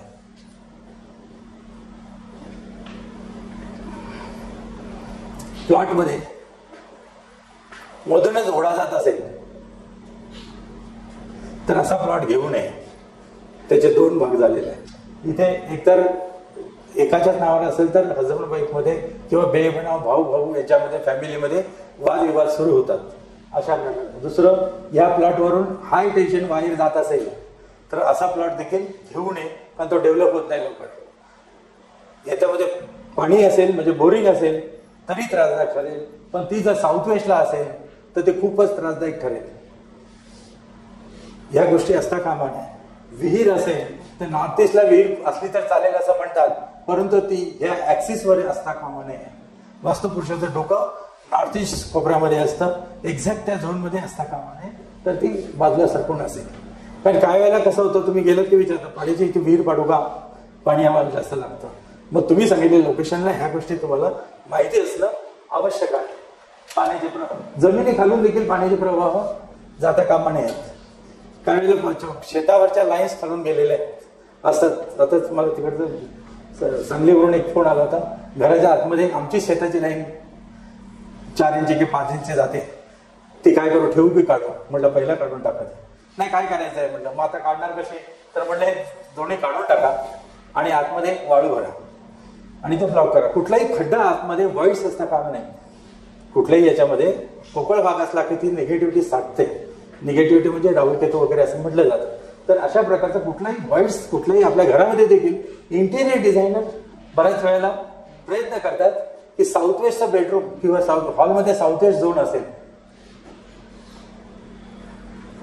हा साऊथ वेस्ट झोन आहे, तर इथे ते बरोबर 1 फुटाने उंची वाढवतात प्लायवूडने आणि हा व्हाईट तसाच ठेवतात इथे साऊथ वेस्ट झोनला. तर हा खूप निगेटिव्ह आहे. कोणतीही रिकामी जागा, पोकळी, ही निगेटिव्हिटी यामध्ये लगेच अकोमोडेट होते. म्हणून पूर्वी घरातले रांजणं, मोठ्या टाक्या, धान्याच्या हे देखील त्यामध्ये काहीतरी टाकून ठेवायचे, रिकामे ठेवायचे नाहीत. तर ते असे मोठे मोठे भांडे, तर तिथे लगेच निगेटिव्ह सर्टन रिझल्ट द्यायला लागते. इंटेरियर डिझायनर्स मोस्ट त्या ठिकाणी एक वेगळं काहीतरी पाहिजे. म्हणजे बेडरूम त्या हॉलमधून एका कोपऱ्यात जाताना 2 पायऱ्या चढून वर जा, बेडरूम मध्ये गेले तरी तिथून वर जा, काय का वस्तू काय माहित नाही. पण असेल तर ते बंद करून घेणं, म्हणजे फक्त साईडने नाही बंद करायचं, हा संपूर्ण भाग आहे. त्यामध्ये लाईट वेट विटा शिरकेची परीक्षा असतात, त्या लाईट वेटने ते परत भरून काढावं. नाहीतर साऊथ वेस्टचा दोष एकदा फटके मारायला सुरुवात झाली की खूप त्रास होतो आणि ते काय वेळेला कळत नाही नवीन येणाऱ्या विद्यार्थ्यांना. आणि एकदम उंच आणायला काय प्रॉब्लेम, जड झालं, पण ऍक्च्युली ते पोकळ असतं खाली, भरलेलं असेल तर त्रास होणार नाही, उलट चांगलं आहे उंची वाढली म्हणून. पण पोकळी असेल तर निगेटिव्हिटी तिथे जास्त साठून राहते आणि त्याचा त्रास होतो. आकार नैऋत्य कोपरा काटकोनातच असावा. म्हणजे कुठलाही प्लॉट, इव्हन घराचा तुम्ही विचार केलात तर हा पूर्व, पश्चिम, दक्षिण आणि हा नैऋत्य कोपरा हा काटकोनातच पाहिजे. म्हणजे 90 डिग्री इथे. हा याच्यापेक्षा वाढला तरी नैऋत्य कोपरा वाढतो, आग्नेय दिशा वाढते, तो देखील त्रासदायक. असा वाढला तरी देखील त्रास होतो, कारण नैऋत्य कोपरा हा निगेटिव्ह आहे, -6 हे प्रमाण आहे त्याचं. तर हे वाढत जातं, म्हणजे ह्याचा आकार बदलला. कट होऊन पण चालत नाही नैऋत्य कोपरा. नैऋत्य कोपरा कट झाला तर इकडे तत्व कोणतं आहे? पूर्व, पश्चिम, उत्तर, दक्षिण. इथे कोणतं तत्व आहे? पृथ्वी तत्व, म्हणजे स्थिरता. स्थिरताच निघून गेली. हा कट आला तर स्थिरताच निघून गेली. म्हणजे ह्याला कटही असता कामा नये आणि एक्सटेन्शनही असं. बाकी कोपऱ्यातला थोडंसं तुम्हाला इकडे थोडा मोठ चालेल, इकडे तिकडे. पण हा नैऋत्य कोपरा हा -6 रेशो आहे ज्याचा इतर भागापेक्षा, म्हणून कट किंवा एक्सटेन्शन असता कामा नये. आणि मुद्दाम होऊन हा ईशान्य कोपरा वाढवू नका. एका ठिकाणी पाहिलं मी, मुद्दाम हा जागा विकत घेतली, देत नव्हता तरी. समजा हे असे जर शेप आला झाला घराचा किंवा प्लॉटचा, जमिनीचा, तर काय झालं? हा भाग कट झाला ना, हा पण भाग कट झाला. जर ओरिजिनल तिथे असेल त्याचा चांगला उपयोग करा. तिथे फाउंटन ठेवा, पाण्याचा साठा करा, एखादं हे करा, तर ते उपयोगी पडू शकेल. पण मुद्दाम म्हणून नॉर्थ ईस्ट एक्सटेंडेड चांगला असतं म्हणून करू नका. एक कन्स्ट्रक्शन गेली 10 वर्ष तसंच बंद पडलेलं आहे. आतून सगळं झालं पण राहायला कोणी अजूनपर्यंत गेलेलं नाही. एका फ्लोअरला असं 2,500 ते 3,000 स्क्वेअर फीटचे घर आहेत. नैऋत्य कोकण आणि दक्षिण उत्तर लांबी, मगाशी सांगितल्याप्रमाणे चंद्रवेधी प्लॉट दक्षिण उत्तर लांबी जास्त असावी. कट किंवा वाढीव भाग टाळावा आणि आग्नेय कोपरा वाढीव नको. म्हणजे कुठल्याही प्लॉटला आग्नेय कोपरा वाढलेला नको, तिथे फायर ॲक्सिडेंट होण्याची शक्यता जास्त असते. हां, कंपाऊंडमधील मोठ्या वाहनांसाठी प्रवेशद्वार. हे प्रवेशद्वार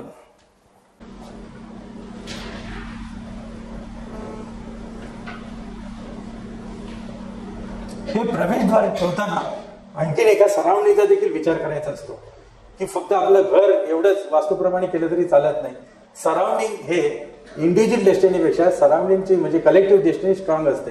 तर आपल्या फॅक्टरीच्या समोर हा रस्ता असेल तर समोरच्या फॅक्टरीचा इथे त्याची आहे आणि त्याचा इथे रस्ता असेल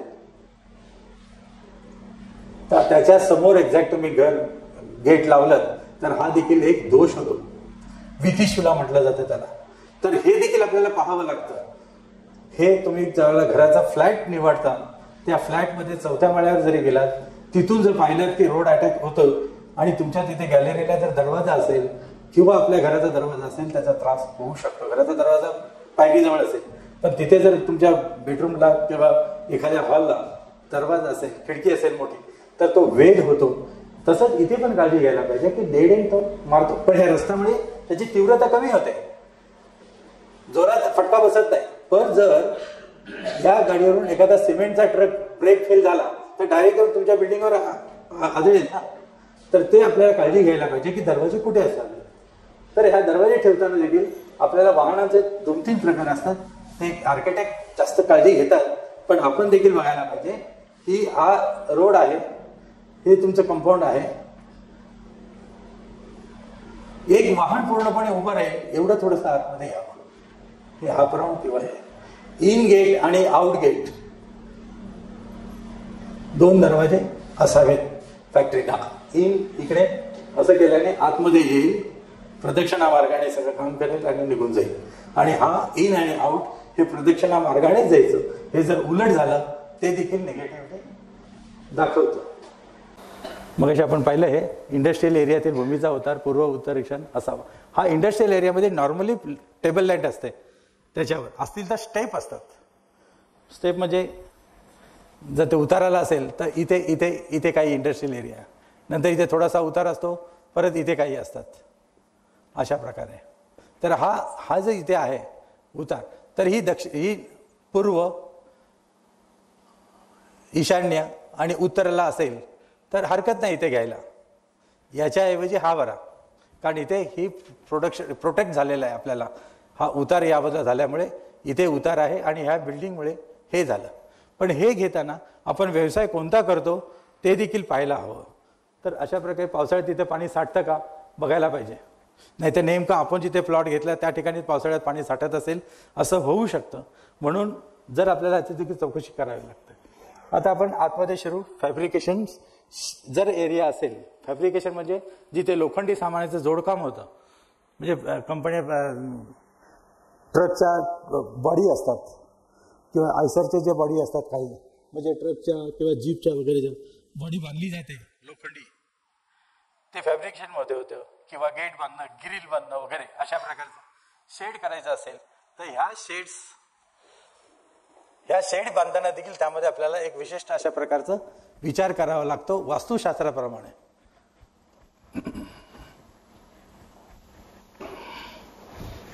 आता नवीन पद्धती आल्यामुळे बहुतेक ठिकाणी ते सगळे वेअरहाऊस वगैरे ते पाहिले तर अशा प्रकारचे शेड्स असतात राऊंड.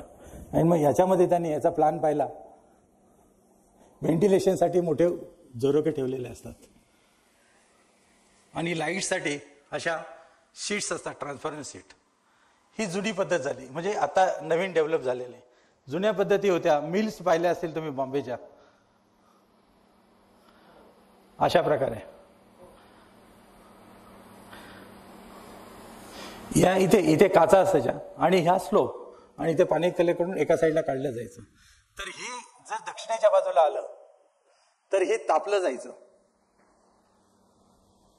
दक्षिण नाही पश्चिम व्हायला, तर तापलं तर जे तापतं ते विस्कटतं. अशा प्रकारचे बऱ्याच ठिकाणी जर ह्याला सपोर्ट म्हणून जर पूर्वेला डोंगर असेल आणि अशा प्रकारच्या शेडचे कारखाने तिथे असतील, म्हणजे पूर्व बंद हा दोष आलाच. आणि हे कारखाने अशा प्रकारच्या शेडचे असतील तर बंद पडले. बरेच कारखाने तुम्ही ठाणे बेलापूर रोडवरती पाहिले असाल तर पूर्वी अशा प्रकारचे तिथे बऱ्याच शेड्स होत्या, ते बंद पडले बऱ्याच ठिकाणी. आता हे अशा प्रकारच्या शेड्स बनवत नाहीत, वेगवेगळ्या पद्धती. याच्यामध्ये बघा, हे देखील फॅब्रिकेशनचं हे आहे. वरती झरोका ठेवलेला आहे लाईटसाठी, कारण कारखाने आपल्याला काय पाहिजे असतं, मॅक्झिमम लाईट आतमध्ये आला पाहिजे. दिवसा देखील लाईट लावायला लागता कामा नये. घरात देखील, ज्या घरात आपल्याला दिवसा पण लाईट लावायला लागतात ते घर निकृष्ट दर्जाचं असतं किंवा आजारपण वगैरे वाढत जातं तिथे. तर फॅक्टरीमध्ये पण पूर्ण प्रकाश मिळाला पाहिजे आणि तो उत्तर पूर्व पश्चिमेचा मिळाला तरी एक वेळ चालेल, पण दक्षिणेचा जास्त प्रकाश आतमध्ये येता कामा नये. कारण काय असावं कोणी सांगेल का? Scientific reason. हा तुमचा प्लॉट आहे, घर आहे, पूर्व पश्चिम उत्तर दक्षिण आहे की नाही. जैविक ऊर्जेची म्हणजे मॅग्नेटिक फील्डची दिशा कोणती आहे? उत्तर ते दक्षिण. ही मॅग्नेटिक फील्ड, चुंबकीय ऊर्जा आपण म्हणतो, ती इकडे जाते. आणि जर ही ज्याला पृथ्वी सतत फिरत असते आणि हा एरिया असा जर सूर्यकिरणांना जर दुपारच्या 2च्या नंतर किंवा 2 वाजता झाला तर हा झोन जो आहे हा जास्त चुंबकीय एरिया आहे. चुंबकीय एरियाचा झोत या साईडला जास्त असतो आणि इथे जर डायरेक्ट ऊन पडलं तर हा एरिया तापतो.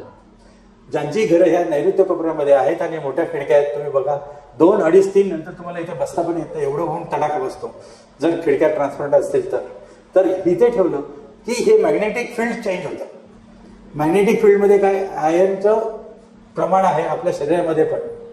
जर हे मॅग्नेटिक फील्डचं डिस्टर्ब झालं तर आपण इथे वावरतो तर आपल्या शरीरात पण जे आयर्न हे आहे ते देखील डिस्टर्ब होतं. मग मानसिकता चेंज होते, शरीराचा बायोरिदम चेंज होतो आणि मग आपण डिसिजन घेऊ शकत नाही बरोबर, किंवा संपूर्ण विस्कळीत होतो विचारांच्या.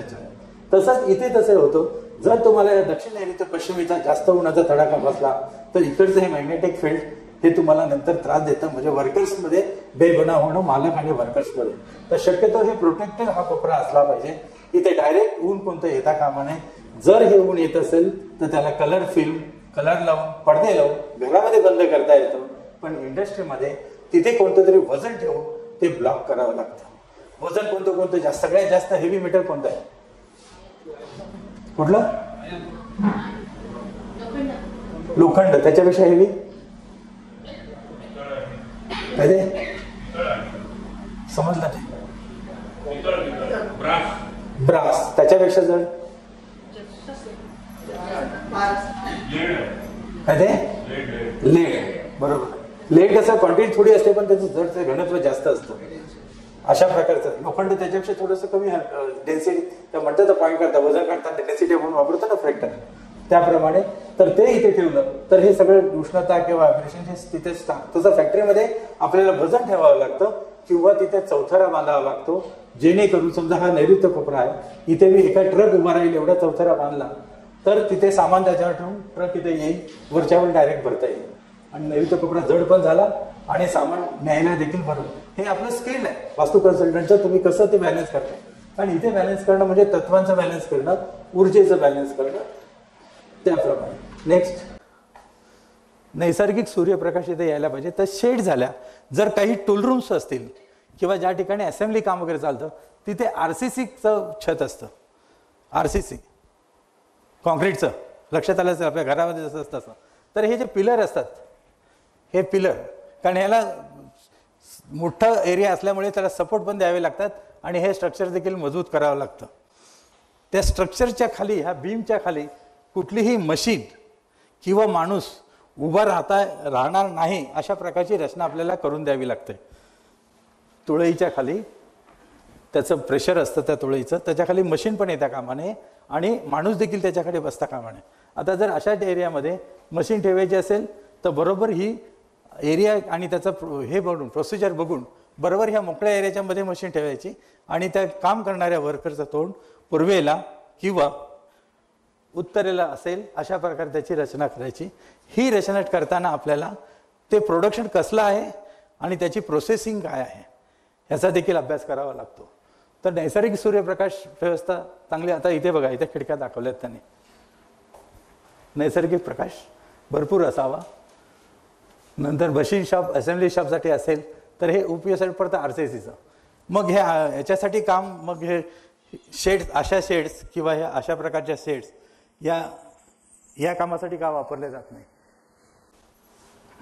इथे आवाज घुमेल, त्याचा व्हायब्रेशन किंवा मशीनचा आवाज वगैरे सगळा असतो ना, तो व्हायब्रेट जास्त होईल आणि घुमेल आवाज आणि मग त्याचा त्रास होईल. म्हणून अशा प्रकारचे हे मशीन शॉपसाठी, म्हणजे लाईट मशीन शॉप, त्याचा आवाज पण मशीन त्याला पण ऐकू येत नाही अशा प्रकारच्या मशीन. असेंब्ली शॉप किंवा CNC मशीन ज्याचं काहीच ऑटोमॅटिक चालतात, एकदा रॉड बसवला की त्याला थ्रेड पडणार, होल पडणार, सगळं करणार आणि पार्ट्स बाहेर पडणार. अशा ज्या CNC मशीनच्या आपल्या काम करत असतात. तर असा वर्कशॉप. पण फॅब्रिकेशन वर्क असेल किंवा मोठं हातमाग वगैरे काही असेल त्याचा आवाज सारखा येतो, त्यावेळेला तुम्हाला अशा प्रकारच्या शेड्स किंवा वेगळं हे असेल तर याचं तुम्हाला नेहमी प्रकाश कुठून येतो तो बघायला पाहिजे. त्याची लाईटची व्यवस्था असली पाहिजे आणि संपूर्णपणे सिक्वेन्स ऑफ प्रोसिजर. तुळईखाली मशीन्स किंवा कामगार येतं का म्हणा, हे आपण पाहिलं मगाशी. ट्रान्सफॉर्मर खूप महत्वाचा भाग आहे. प्लॉट सिलेक्ट करताना पाणी आणि इलेक्ट्रिसिटी तिथे रेग्युलर असते का हे बघायचं. इंडस्ट्रियल एरियामध्ये नॉर्मली ते लाईट एका आठवड्यातून एकदाच आणि ती सांगून केलेली असते किंवा दिवस ठरलेला असतो, त्या दिवशी कंपन्यांना रजा देतात, ते एक वेळ चालतं. पण जर अनियमितता असेल तिथे पॉवर सप्लाय तर तुमचं काम सतत बंद पडू शकतं. इलेक्ट्रिकवर चालणार असेल तर असेंब्ली शॉपचा प्रश्न नाही, पण जिथे जिथे इलेक्ट्रिकचं केलं तर हे त्या एरियामध्ये पाण्याचा सप्लाय आहे का व्यवस्थित, इलेक्ट्रिसिटी व्यवस्थित आहे का बघायला पाहिजे. आणि मोस्टली जे मोठे इंडस्ट्रियल एरिया असते किंवा मोठं त्याचा बिझनेस असतो त्यांना हे ट्रान्सफॉर्मर छोटासा तो घ्यावा लागतो. MSCB त्यांना प्रोव्हाइड करते ते. तर हा ट्रान्सफॉर्मर नॉर्थ ईस्ट म्हणजे ईशान्य, साऊथ ईस्ट आणि ही नॉर्थ वेस्ट ईशान्येला गेट असेल तर इथे जवळपास हा ट्रान्सफॉर्मर बसवायचा नाही, तर त्याची जागा कुठली असेल? आग्नेय कोपरा. आग्नेय कोपऱ्यात असावं. बरीच लोक म्हणतात की पूर्वेला पण ठेवावं. पूर्वेला अग्नी आहे आपल्या लग्नाचं प्रथम स्थान लग्न कुंडलीतलं, पण इथे ह्याच्यामध्ये काय असतं, इथे इलेक्ट्रिसिटी आहे पण ह्याच्यामध्ये प्रवाह सतत वाहत असतो. तुम्ही त्याच्या जवळ कधी उभं राहिल्यात पर्यंत फ्रिक्वेन्सी असते ती त्रासदायक तिथे. इव्हन तुम्ही बँकेत कुठे गेलात तर त्यांचा जो याचा बॅकअप असतो किंवा टेलिफोनचं देखील हे असतं, पॉवर बॅकअप असतं ना लेट्स वगैरे ते, तर त्याच्या बाजूलाच ऑफिसर बसलेला असतो काही वेळेला. तर हे देखील चुकीचं आहे. त्याचा परिणाम त्याच्या मानसिकतेवरती होत असतो. तर तुम्हाला तसं ठेवू नये आणि असेल तर त्याच्यावर उपाय करायला पाहिजे.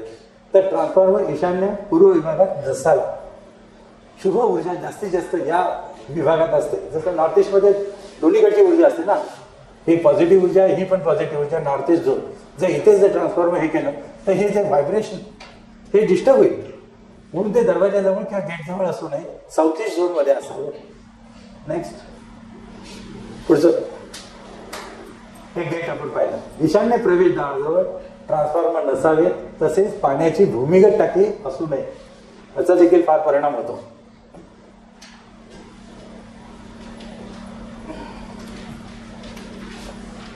आता मगाशी उदाहरण सांगितलं की बिल्डर्स आणि आर्किटेक्ट या लोकांनी मोठी बिल्डिंग बांधली, एका फ्लोअरवर 3-3.5 हजारचा फ्लॅट.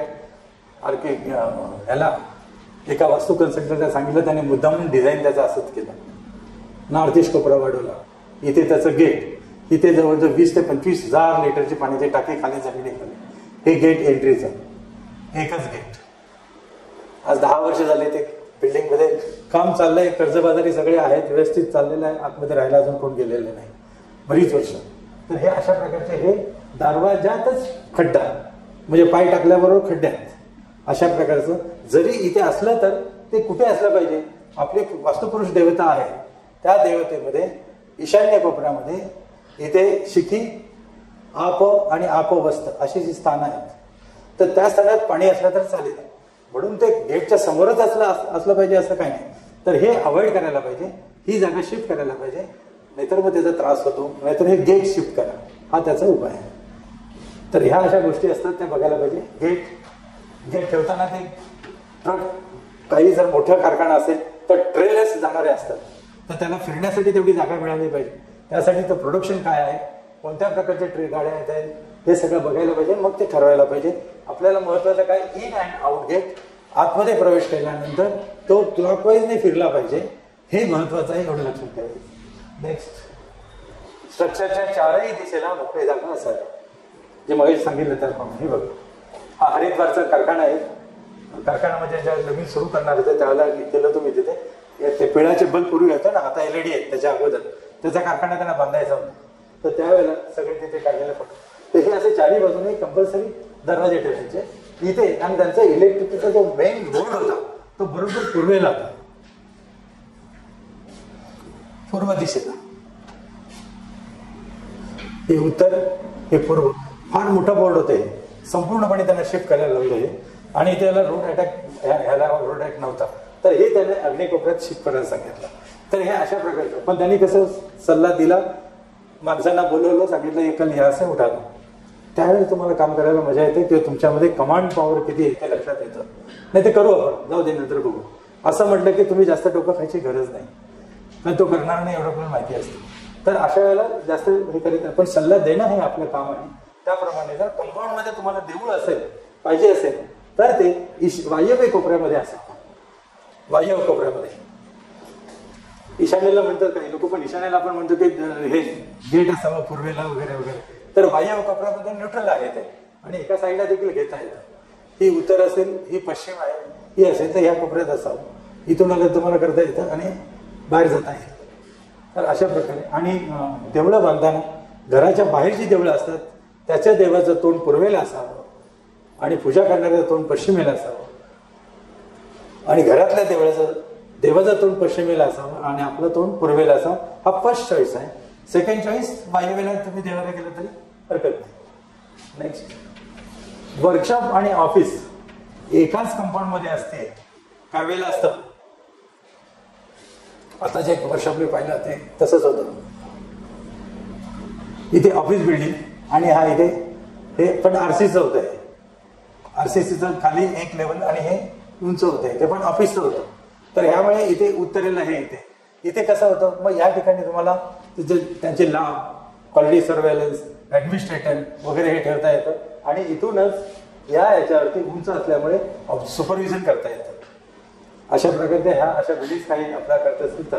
पण जर कंपाऊंडमध्ये एकच बिल्डिंग बांधायची असेल तर ती पश्चिमेला किंवा दक्षिणेला बांधावी कंपाऊंडच्या, म्हणजे आपल्याला पूर्व आणि उत्तर मोकळी मिळेल. ऑफिससाठी आरसीसी बांधकाम पश्चिम किंवा उत्तर विभागात असावे. उत्तर विभागातील आरसीसी बिल्डिंगमध्ये office, time office, testing lab तसेच क्वालिटी सर्व्हेलन्स म्हणजे जे आपण प्रोडक्ट असतं ते बरोबर आहे की नाही, ॲज पर ISI प्रमाणे आहे का, दिलेल्या डायमेन्शन प्रमाणे चेक करण्यासाठी एक ग्रुप असतो तो ह्या भागात असावा. नेक्स्ट, उत्पादनाची प्रोसिजर ही महत्वाची आहे. जर नवीन कारखाना असेल तर त्यामध्ये प्रोडक्शन काय होतं आणि त्याच्यावर प्रक्रिया कोणत्या कोणत्या होतात ह्या तुम्हाला माहिती करून घेणं आवश्यक असतं.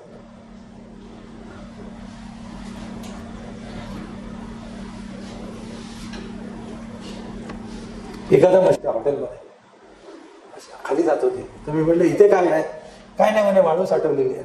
आत गेलं तर संपूर्णपणे ते तळघर होतं मोठ्याच्या मोठं. ते त्याला रेमेडी काय केले, संपूर्ण वाळूने भरून टाकलं. तर अशा प्रकारे खाली दक्षिणेला असं आणि त्याच्या बाहेर आणखी खाली खोल खड्डा होता, जमिनी लेवलपेक्षा 5-6 फूट खाली होते, पण ती शेत जमीन होती. तर अशा प्रकारचं असेल तर काय दुकानाचं खाली तळघर आहे का ते चेक करा. मालक बसेल तर त्याचे तोंड नेहमी उत्तर पूर्व ईशान्येला आलं पाहिजे आणि मालकाला कुठल्याही हॉटेलच्या कुठल्याही एकदम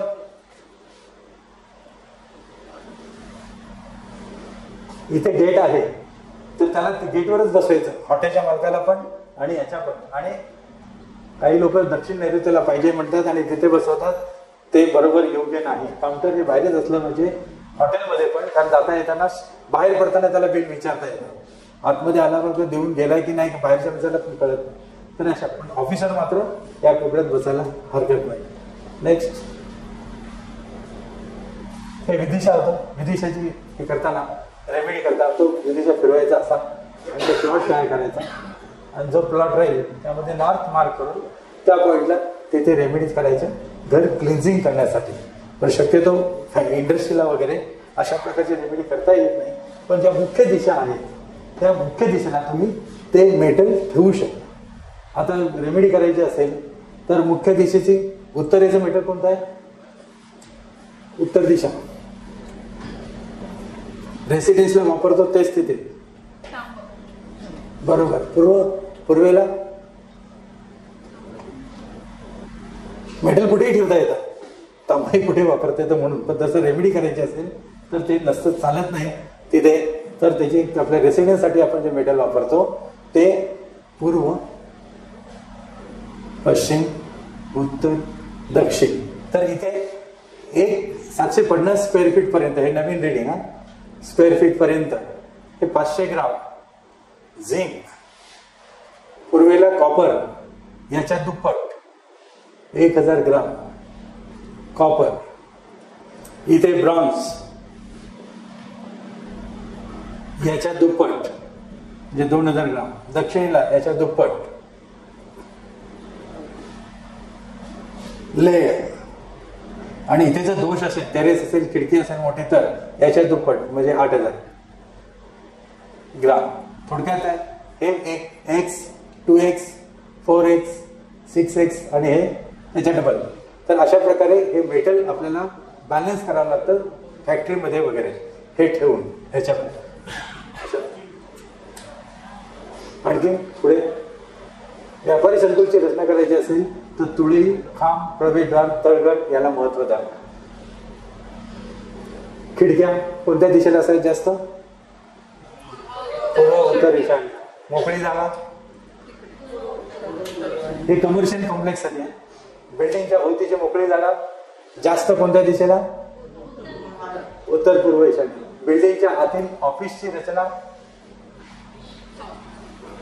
बिल्डिंगचं ज्याच्यामध्ये ही ऑफिसची रचना म्हणजे एखादं ऑफिस ठरलं तर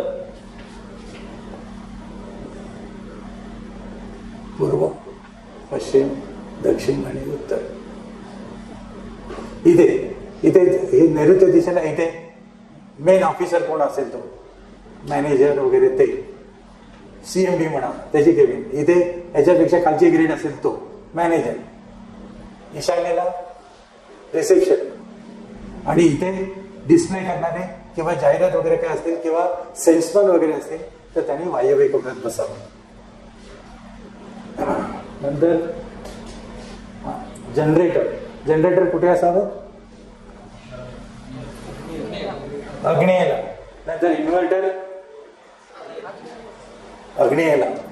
आणि नंतर मग घरी गेल्यानंतर कुठल्याही घरात गेल्यानंतर पहिले इन्व्हर्टर आहे का विचारायचं पहिली गोष्ट. कारण जे आपल्या घरात जो मेन सप्लाय असतो तो बरोबर घराच्या सेंटरला आलेला असतो आणि तिथे ते स्विच बॉक्स असतो बघा, MCB CL LCB काय म्हणतात ते, शॉर्ट सर्किट झाले की लगेच ती बटणं खाली पडतात वगैरे ते, तर ते इथे असतं. मग लोक काय करतात, हे जवळच्या जवळ इथल्या इथे इन्व्हर्टरची लाईन दिली की झालं, वायरिंग करायला नको. पण इथे जर तुम्ही जर इन्व्हर्टरची बॅटरी ठेवली तर त्या बॅटरीमध्ये जवळजवळ कमीत कमी 80 किलो लेड असतं. तर ते ब्रह्मस्थानात ठेवलं तर इट विल पॉझिटिव्ह और निगेटिव्ह, संपूर्ण पॉझिटिव्ह जे ब्रह्मस्थानातले असते ते तिथेच ऍब्सॉर्ब करेल. म्हणून इन्व्हर्टर ठेवताना आहे का विचारावं आणि त्याला या झोनमध्ये नेऊन ठेवावं. त्याला मेंटेन पण करावं लागतं, दरवेळेला पाणी आहे का नाही चेक केलं तर बॅटरी खराब होते. तर अशा प्रकारचं इन्व्हर्टर कुठे आहे ते विचारायचं, नेमकं इथे ठेवलं जातं असं. तर हे चेक करायचं कुठे आहे इन्व्हर्टर. लोक काय करतात, कारण इथूनच सप्लाय सगळीकडे गेलेला असतो ना, मग तो इथल्या इथे देतात. मग तो ते चुकीचं आहे. ब्रह्मस्थानात इन्व्हर्टर म्हणजे जडत्व पण आणि निगेटिव्ह मटेरियल पण, पॉझिटिव्हिटी खेचतं ते. नंतर जिरे सगळे आता तुम्ही पाहिलं असेल तर जे मॉल्स, जेवढे जुने मॉल तुम्ही पाहिले जे चालत नाहीत आता किंवा पूर्वी देखील चालत नव्हते, असे मॉल्स हे ब्रह्मस्थानात जिने होते. सरकते जिने किंवा चालते जिने, मग ते सगळीकडे सोपं पडावं म्हणून असायचं. पण ते नंतर लक्षात आल्यानंतर मला वाटतं त्यांनी या दोन्ही साईडला जिने ठेवलेत. दक्षिण उत्तरेला म्हणा इथे म्हणा किंवा त्याच्याप्रमाणे ब्रह्मस्थानातलं वजन कमी केलं, संपूर्णपणे ओपन टू स्काय पर्यंत जातं काय वेळेला. तर हे आपल्याला ठेवलं पाहिजे. लिफ्ट कुठल्या दिशेने असावी? ऑफिसेस, मॉलमध्ये, घरामध्ये, कुठे लिफ्ट म्हणजे कुठे कुठे असावी? ईशान्येला असावी. ईशान्येला. लिफ्ट हे ड्रायवेल आहे, ती ईशान्येला असली पण त्याच्यामध्ये ते लिफ्ट उचलायला तुम्हाला बघितलं असेल तुम्ही, हे इथे लिफ्टचा बॉक्स आहे, हा वजन, आणि याला वरती मशीनमधून येतं आणि त्याच्यावरती वेट असतं. ते किती वेट असतं? भरपूर वेट असतं. तर ते वेट नेमकं तुमच्या दरवाजा समोर थांबत असेल सारखं तर काय होईल? ईशान्य ब्लॉक होईल. म्हणून जर कंपनीचे असतात ऑपरेटर्स वगैरे, त्यांना जरा ओळख काढून त्यांची हे नेहमी ग्राउंडला उभं राहील.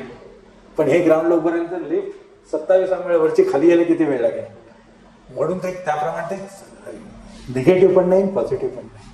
पण दक्षिणेची लिफ्ट हे निगेटिव्ह आहे. एक्झॅक्ट दरवाजाच्या समोर आपण म्हणतो ना आपल्या साईड पाहिलं, इथे फ्लॅट आहे, इथे फ्लॅट आहे, इथे लिफ्ट आहे आणि इथे इथे इथे फ्लॅट आहे.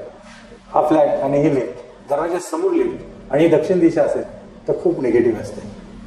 दरवाजाच्या समोर दक्षिण नैऋत्य पश्चिमेची लिफ्ट असू नये. ड्राय गेलं तर म्हणजे खड्डा आहे आणि तो इफेक्ट देतो आणि एवढ्या सहजासहजी त्याचा दोष न्यूट्रल होत नाही. त्याला बराच वेळ लागतो किंवा त्या प्रमाणात त्याच्यावरती रेमेडी करायला लागते. नंतर वातानुकूलित प्लांट, हे वातानुकूलित प्लांट मोठमोठ्या ऑफिसेसमध्ये सेंट्रलाइज असतात. त्याचं युनिट बाहेर असतं, फक्त पायपिंगने त्याने ते आतमध्ये त्या डक्टने, असे ते गॅल्व्हॅनाइडचे पाईप हे असतात, डक्ट असतात, त्याने ते अख्या बिल्डिंगमध्ये फिरवलेलं असतं. तर ते बाहेर असतात तिकडे. ते वायव्य कोपऱ्यात असतील तर आणखी चांगलं, किंवा ईशान्येला जनरेटर ते चालणार नाही. विधीच्या वास्तूचा दर्जा दुय्यम प्रतीचा असतो. पर्याय नसल्यास, आतापर्यंत आम्ही म्हणत होतो किंवा बोलत होतो की 10 नकाशे तुमच्याकडे आले तर विधीच्या प्लॉट आहेत ते पहिल्या बाजूला काढा. पण आता ह्या मॉडर्न याच्यामध्ये सगळीकडेच विधीच्या प्लॉट दिसायला लागतात. विधीच्या प्लॉट येतात, मग त्यांनी प्लॉट घ्यायचा नाही का किंवा फ्लॅट घ्यायचा नाही का? तर त्यावेळेला आपल्याला काही गोष्टी ह्या मुख्यत्वे पाहायला पाहिजेत. पर्याय नसल्यास त्याचा आकार कसा येतो बघा. सूर्यविधी आहे की चंद्रविधी आहे? विधीच्या असू दे, चंद्रविधी आहे की सूर्यविधी आहे. नंतर उत्तर दक्षिण लांबी जास्त आहे म्हणजे कुठला आहे तो? सूर्यविधी की चंद्रविधी? उत्तर दक्षिण लांबी जास्त, चंद्राची. गुड. कट आणि किंवा वाढीव भाग टाळावा, अग्नी कोपरा वाढीव नको किंवा वाढू पण नको. भरपूर सूर्यप्रकाशाने खेळती हवा असावी आणि उत्तर पूर्व ईशान्येला मोकळी जागा असेल तर, म्हणजे त्या विधीच्या प्लॉटच्या दिशेनं उत्तर एक दीड प्रश्न ह्याच्याप्रमाणे, तर अशी प्लॉट मिळत असेल तर निवड करायला हरकत नाही. त्याच्याही पेक्षा आपण जर सहकुटुंब तिथे बघायला गेलो, तिथे सगळ्यांना प्रसन्न वाटलं तर तो फ्लॅट तुम्ही घ्यायला हरकत नाही, कारण त्याने तिथे व्हायब्रेशन मॅच होतात अशा प्रकारचं. नमस्कार. शास्त्राचा अभ्यास करण्यासाठी माझी मराठीतून 11, हिंदीतून 2 अशी पुस्तकं प्रकाशित झाली आहे. विशेष बाब म्हणजे मी स्वतः संशोधित केलेली ज्योती जोशी पद्धती अर्थात जे पद्धती या विषयावर स्वतंत्र ग्रंथ उपलब्ध आहे, त्याचा देखील लाभ घ्यावा. यूट्यूबची कार्यप्रणाली ही मुख्यतः लाईक, शेअर आणि सबस्क्राईबवर चालते. Please like, share and subscribe the channel. धन्यवाद. शुभम भवतु. जय ज्योतिष.